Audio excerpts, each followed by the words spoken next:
Today I will show you an action, adventure, fantasy film from 2017, titled Cold Skin. Spoilers ahead. The year is 1914. Our nameless protagonist, a young Englishman, has been on a boat for 67 days, traveling to a remote island in the South Atlantic where he'll work as weather observer for a year. On the last day of the trip, while having a smoke by the railing, the captain asks him what he's running away from, because that's the first thing they asked him when he decided to go to the sea. But the Englishman doesn't reply. They make it to the island, and the whole crew helps the Englishman take his things to the cabin he'll be staying at. He notices there are no birds around, and the captain points out there is no weather official welcoming them either. They enter the cabin, which looks as it's been abandoned a long time ago, and that makes the captain think it's not safe. He doesn't think the Englishman should stay, but the man refuses. He is staying. Even if it isn't part of his job, the captain helps the Englishman investigate the area. On their way to a lighthouse they've seen from afar, they find a fountain and on it, a message written on the rocks: Gruner owns this fountain. The captain sends his crew back to the boat and continues with the Englishman alone. A moment later, they make it to the lighthouse, which is rudimentarily fortified. When nobody answers their knocking and calls, they break in by forcing the door open and go upstairs, where they find an old man sleeping. This is Gruner, who whispers something about going back to the water before getting off the bed. When the captain asks him about the previous weather observer, Elder Vigeland, who he should be taking back with him, Gruner says he died of typhus, that one day he just left and he never saw him again. Since Gruner isn't helpful, the two men leave. The Englishman still wants to stay, so before returning to his boat, the captain tries to gift him his gun. The Englishman turns it down, and after saying his goodbyes, he goes to his cabin to start tidying it up and setting up his weather tools. In the desk drawer, he finds a journal left by the predecessor, so he decides to read it by the fire. The first few pages are pretty normal, the usual notes about the plant and animal life on the island, also a photograph of a woman in a wedding dress. The back says Mrs. Vigeland in love, love, love, which makes her his predecessor's wife. But soon things turn weird. There are notes and drawings of strange sea creatures that attack humans, plus an ominous remark: Darwin was wrong. The next day, while doing his weather readings on the beach, the Englishman finds circles of rocks filled with shells on the sand, the shapes too exact to be the accidental work of the elements. Later at night, while having dinner in the cabin, he hears some strange noises outside the house, growls and hits to the wood wall. He's slowly approaching the door when suddenly, a monstrous paw appears under it. It matches the drawings he saw in the journals. Hearing more of them climbing all over the house, he rushes into the basement and closes the door behind him. He spies what's going on above through a hole in the wood, and when he notices a creature looking at him through the same means, he stabs it with a knife he manages to stick through the hole. They're still out there, though, so the Englishman decides to tie the door handle to the stairs and spends the night in the basement. He comes out the next morning, noticing the blood on the house floor and the strange footprints on the sand. He rushes to the lighthouse, but is unable to open the door this time. After calling for Gruner a couple of times, the old guy finally opens a window and throws water at him, refusing to allow the Englishman to enter when he asks, tells him he should have stayed on the boat. Moments later, the Englishman is getting the house ready for the night. He seals all windows and surrounds the cabin with a circle of wood and books that he covers with lamp oil. Once he goes inside, he also seals the door and loads a rifle. The creatures arrive soon after that and jump on the windows and door, slowly destroying the reinforcements placed there earlier. The Englishman manages to shoot a few at first, but there are too many of them. So he lights a torch with a lamp and throws it on the wood and paper circle he put around the house, starting a fire that scares the monsters away but he can't control. The cabin catches on fire as well, so the man has no choice to leave the place, burning his hand in the process, and spends the night behind beach rocks and under a rain that begins falling when he gets there. He returns to the cabin the following morning, finding it destroyed. After grabbing a handkerchief to wrap his wounded hand with, he takes the rifle and sneaks around to follow Gruner to the fountain. When he's about to shoot him, he's jumped on by one of those sea creatures that happens to be a female wearing a sweater. He pushes her off and points at her with his rifle, but Gruner finds them then and points at the Englishman in return. He doesn't give up, though. He makes Gruner put his weapon down by threatening the creature. Gruner asks him what he wants. The Englishman says it's obvious. So Gruner finally agrees to let him stay with him in the lighthouse after the Englishman tells him all the kinds of supplies he has to share and explains that the creature is harmless. He proves this by calling her over as if she was a dog, and she indeed does obey. Before leaving for the cabin, Gruner decides to name the Englishman Friend. When they teach their cabin, they proceed to grab as many provisions as possible. Friend tells Gruner that he thinks the previous weatherman didn't die of typhus. He was left alone in the house and the creatures took him. He thinks that should count as a crime under Gruner's belt, but Gruner doesn't confirm or deny it. He just tells him they need to go. Nighttime is approaching. Some days later, we find Friend sleeping inside the lighthouse, only to be woken up by the creature licking his burned hand. Her saliva has healing properties. Gruner enters the lighthouse then and tells him he's been sleeping for around 2 days. Friend even wetted his pants. They go upstairs, and while counting the bullets under their disposal, they talk about the creature. Gruner can't truly talk to her. just order her around. She's like a dog that will always return to her master no matter how cruel he is. Friend is amazed by her and watches her while talking about the theory of isolated sea creatures that evolved in their own way to survive. Gruner doesn't like this speech, so he interrupts him to take him to the balcony and explain that the creatures hate light, be artificial or natural. Friend asks him he didn't leave with the boat that brought him 4 days ago, and Gruner replies that if civilization is so nice, why did Friend leave it? He prefers it here, where he's the master of his own destiny. Friend replies that he can stay if he wants, but he'll shoot a sign for the first boat that comes by. Gruner finds the idea laughable because they aren't on a commercial route. The lighthouse was only built to divert funds. Days pass as Friend tries to restart his life for the second time. While checking out the lighthouse, he puts up a hammock for himself and finds an old diving suit in a chest. He even starts marking the days on the wall and getting used to interacting in a friendly way with the creature. When night falls, Gruner tells him to grab his rifle and takes him to the balcony, where torches have been lighted and the lighthouse's lamp is shining brightly. Armed from head to toes, Gruner explains to Friend the creatures are coming and how to attack. It is important to only shoot when they come close, and taking down only a couple of them is enough because then they'll eat each other. Their own creature is on the balcony above them, making loud sounds, and Friend wonders if they aren't being attacked because they want to rescue her. When the monsters finally come, Gruner quickly starts attacking them, but fear gets the best out of Friend and he steps back inside before passing out. The next morning, Friend is woken up by a very angry Gruner, who tells him he won't accept any dead weight living with him no matter how much food and alcohol he brings. He sends him out to fetch water, and Friend does exactly as asked. But when he returns to the lighthouse, he discovers Gruner has been sleeping with the creature. Later at night, Gruner gives Friend a last chance.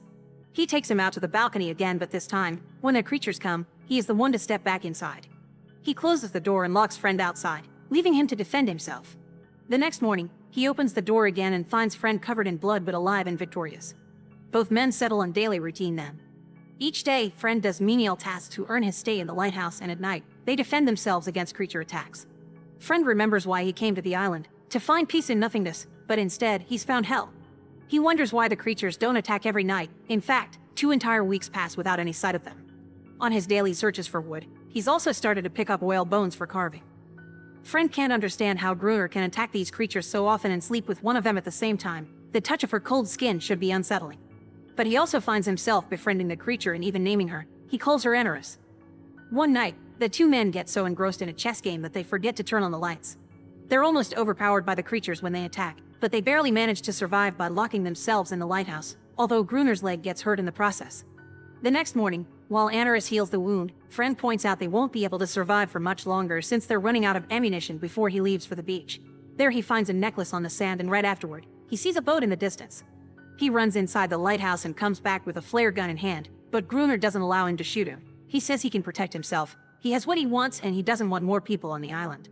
Since he's jumped on Friend to stop him, Anorus comes and growls at him to make him leave Friend alone. Some days later, Friend overhears how Gruner yells at and hits Anorus, who suddenly rushes out of the lighthouse. Friend follows her outside and, after leaving his rifle against a rock, gently approaches her to show her the boat he's carved out of whale bone. Anorus recognizes the shape and takes him to a hidden spot on the beach where an abandoned boat lays on the sand. He returns to the lighthouse and tells Gruner about it, but he already knew. He didn't tell Friend because it would be pointless. If he left on the boat, he would die of starvation or to a creature attack.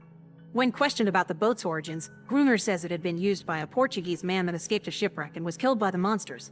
That ship was trafficking dynamite, which Gruner believes to be waterlogged. Friend takes him inside and shows him the diving suit he had found. He thinks he can use it to find the sunk dynamite, which could help them exterminate the creatures. Gruner refuses, believing it to be a mission with no return. The following day, Friend decides to work on fixing the boat anyway, only getting distracted when he hears Anorus sing in the fountain. Friend takes off his shirt and joins her in the water, and all this is seen by Gruner, who gets jealous. Later on, back in the lighthouse, Gruner throws the diving suit at Friend and tells him he's changed his mind, an obvious plan to get rid of Friend and have Anorus for himself. They get on the boat and reach the area of the shipwreck. Friend puts on the diving suit and goes deep underwater, where he finds the boxes of dynamite that he connects to a rope that Gruner pulls up onto the boat. While working on this, 2 child creatures swim near him and knock him to the ground. Slowly running out of air, Friend pulls at the cord 3 times, which is the sign that asks for help, but Gruner ignores it on purpose. So Friend has no other choice but to get out of the diving suit and swim up back onto the boat. Once they're back in the lighthouse, they open the dynamite boxes. One has been waterlogged as suspected, but the others are fine. They bury them in 2 lines outside the house, one very near the walls. Winter arrives, snow starts falling. A week passes without creature attacks. One particular morning, Friend discovers Gruner had spent the night on the balcony with his hand on the dynamite detonator, almost freezing himself to death. Friend snaps him out of it and sends it inside, but before following him, he disconnects the wires from the detonator. Another 3 weeks pass without monster attacks. Gruner hits Enerus, thinking she's warned her friends, and decides they need to set up a trap. That night, Friend stays by the open door surrounded by lamps, and Gruner takes Enerus up to the balcony to oblige her to sing. When the wind accidentally blows out some of the lamps by the door, the creatures take the chance to enter the lighthouse and attack. While Friend makes his way upstairs, shooting them, Gruner tries to detonate the dynamite to no avail. So he has to defend himself the best he can until Friend gets there to reconnect the wires to the detonator. When he's done, the lever is pulled and the farthest line of dynamite explodes, effectively destroying most of the creatures. Excited by this, Gruner pulls the lever again, going Friend's warnings, and sets the closest line of dynamite off, knocking out both of them. In the morning, they go out to see the damage. Gruner is finishing off any creature that may be left alive, but Friend can't bring himself to do it when he discovers a bone necklace on one of the creatures, a sign of intelligence. Gruner throws the necklace into the water. That night, the creatures don't come, but the two men hear the sad sounds Enerus is making somewhere down on the beach.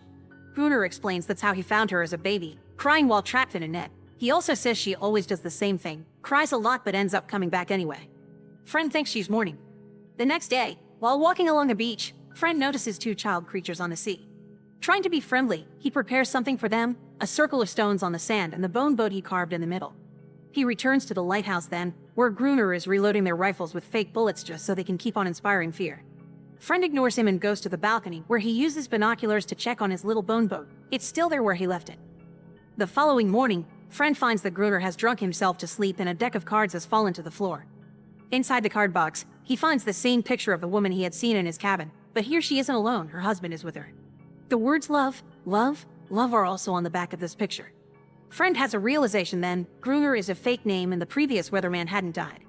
Gruner is the previous weatherman, driven crazy by loss and isolation. Upset by this discovery, Friend decides to erase the day count he's been keeping on the wall. Later that day, while walking along the beach, Friend finds the circle of stones empty. The creatures took the little bone boat. When noticing the child monster in the distance, Friend leaves the torch he's carrying in the stone circle before backing away with his hands up, showing he means no harm. The young creature approaches him then, and soon after, many others also appear, including Enerus, who is looking much more confident. The kid is about to give the bone boat to Friend, but Gruner interrupts the sweet moment with a shot of his rifle. Friend tells him to back away because they were wrong. The creatures are actually friendly. Ignoring him, Gruner orders Enerus to go back to the house, but she doesn't obey. Gruner becomes very upset when he realizes Enerus won't return to him, and he runs back to the lighthouse, mumbling things like nobody leaves Gruner. Gruner leaves. Friend tries to befriend the creatures again, but the kid falls when a shot from Gruner at the lighthouse balcony hits him in the chest. All the creatures run back into the water, including Enerus, who only stays back one more second to share a look with Friend. Enraged, Friend returns to the lighthouse and attacks Gruner for he's done, but Gruner gains the upper hand. When he's about to hit him with an axe, Friend uses his real name and tells him Elder Vigelin is not a murderer. Struck by these words, Gruner repeats love, love, love before opening the door and leaving the house, giving himself up to the creatures. Friend see them attack him and closes the door, knowing by the noises he's lost Gruner and he's now alone. Time passes, and we see 3 officers inside the lighthouse trying to awaken Friend, who is sleeping on Gruner's old bed. They're here to replace Friend with the new weatherman, and they think Friend is Gruner, but Friend doesn't correct them. In fact, he tells them the weatherman died of typhus. The officer in charge scolds him for the state of the room and informs him that they are at war while Friend goes out to the balcony, where he sees a bunch of ships in the distance. The movie ends with Enerus running along the beach before jumping back into the water. Make sure to subscribe and turn on notifications so you can watch more videos like this. Thanks for watching.